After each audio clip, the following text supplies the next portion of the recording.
Indian national Lokdal party जिंदाबाद जिंदाबाद जिंदाबाद। जोरदार तालियों से अभय सिंह जी चौटाला जी का, रामपाल महाराज जी का अभिनंदन है, स्वागत है, धन्यवाद। मेरा साहब दोनों ने 2 लोकसभा क्षेत्र कवर कर लिए। पहले 3 दिन कुरुक्षेत्र में लगे थे, रोजाना 3 असेंबली कॉन्स्टिट्यूएंसीज की मीटिंग हमने करी और अब 3 दिन से पहले हमने नरवाना किया, नरवाना, टोहाना और रतिया, उसके बाद फतेहाबाद और एलनाबाद और रानिया किया। आज डबवाड़ी के बाद कालावाड़ी और अब सरसा की मीटिंग थी।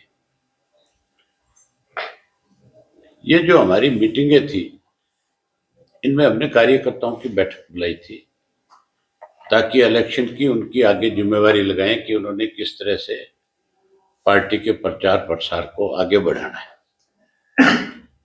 कैसे जोन के सत्र के ऊपर अलग अलग जिम्मेवारी किसके साथी की क्या क्या है उसके लिए।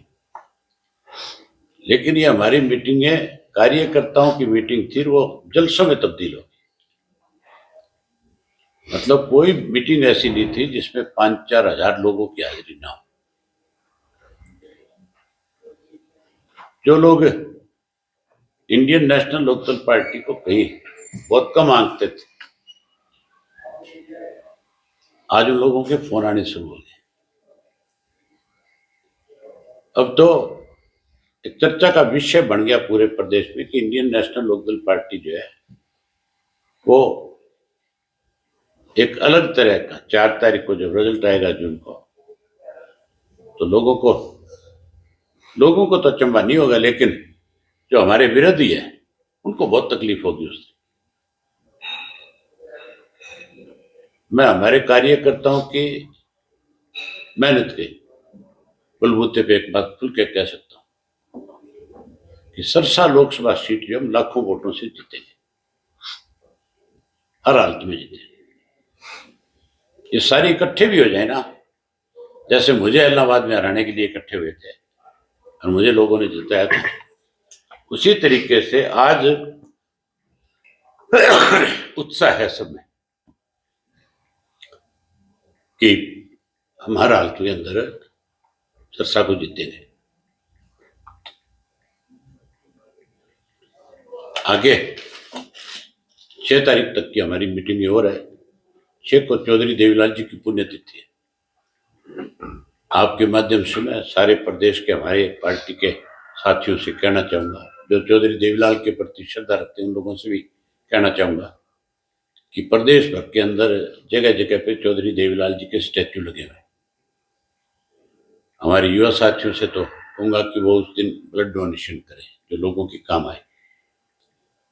बाकी पार्टी के जो साथी हैं वो चौधरी देवीलाल के स्टैच्यू पे जाएं और फूल मालाएं करें, मिठाइयाँ बांटें और लोगों की कैसे क्या सहायता हो सकती है वो भी करें, ताकि चौधरी देवीलाल की आत्मा को और ज्यादा शांति मिले कि मेरा कार्यकर्ता आज भी मेरे प्रति उतना ही समर्पित है। 6 को ही, बाकी 9 जो कैंडिडेट हैं उनकी अनाउंसमेंट हो जाएगी। 6 को नहीं अनाउंसमेंट करेंगे। 6 तारीख को हमने हमारी कोर कमेटी की मीटिंग रखी है, उसमें और नामों पे चर्चा हो सकती है, डिस्कशन हो सकता है।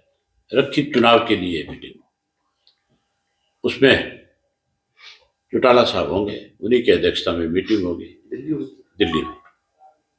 फिर उन्हीं के दिशा निर्देश के अनुसार आगे की रूपरेखा तैयार करेंगे।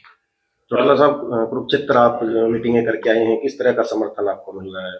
मैं कह रहा हूं कि कार्यकर्ताओं की मीटिंग जो है वो जलसों में तब्दील हो गई थी। आपने सोशल मीडिया का आजकल टाइम है, कोई आदमी कितने भी बड़ा सफाई दे उस पर 1 मिनट में पता चल जाता है। आज हमारी जो डबवाड़ी की मीटिंग थी वो अनाज मंडी में थी। मैंने सारी मीटिंगें अनाज मंडी में रखी है। कार्यकर्ताओं की बैठक कोई अनाज मंडी में नहीं रखता, अनाज मंडी में जल से हुआ करते हैं। और तुम डबवाड़ी की मेरी लाइव अभी भी बहुत सारी जगह पे चल रही, उठा करके देख लो, आपको पता लग जाएगा कि कितने लोग हैं। कल रानिया की जो थी वो भी आप लोगों ने देखी होगी, आप गए थे उसमें, उसमें कितने के लोग थे आप बता दें। अहमदाबाद से ज्यादा थे। मेरे खुद के हल्के से भी उसमें ज्यादा था। ज्यादा का मतलब ये नहीं कि कोई 1500, जोश भी ज्यादा था। 1500 नहीं, मतलब वो पूरा शेड भरा हुआ था।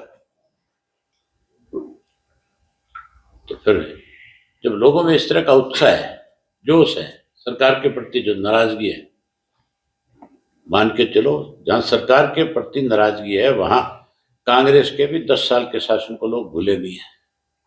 बहुत प्रताड़ित किया सरसा के लोगों को।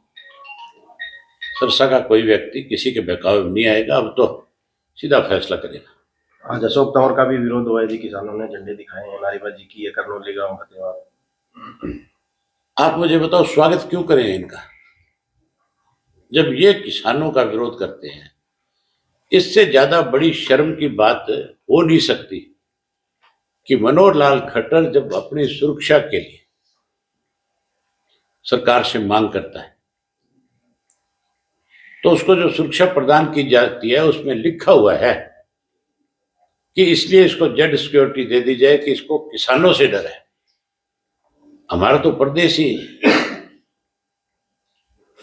किसानों पर निर्भर करने वाला प्रदेश है। ये देश किसानों पर निर्भर करता है।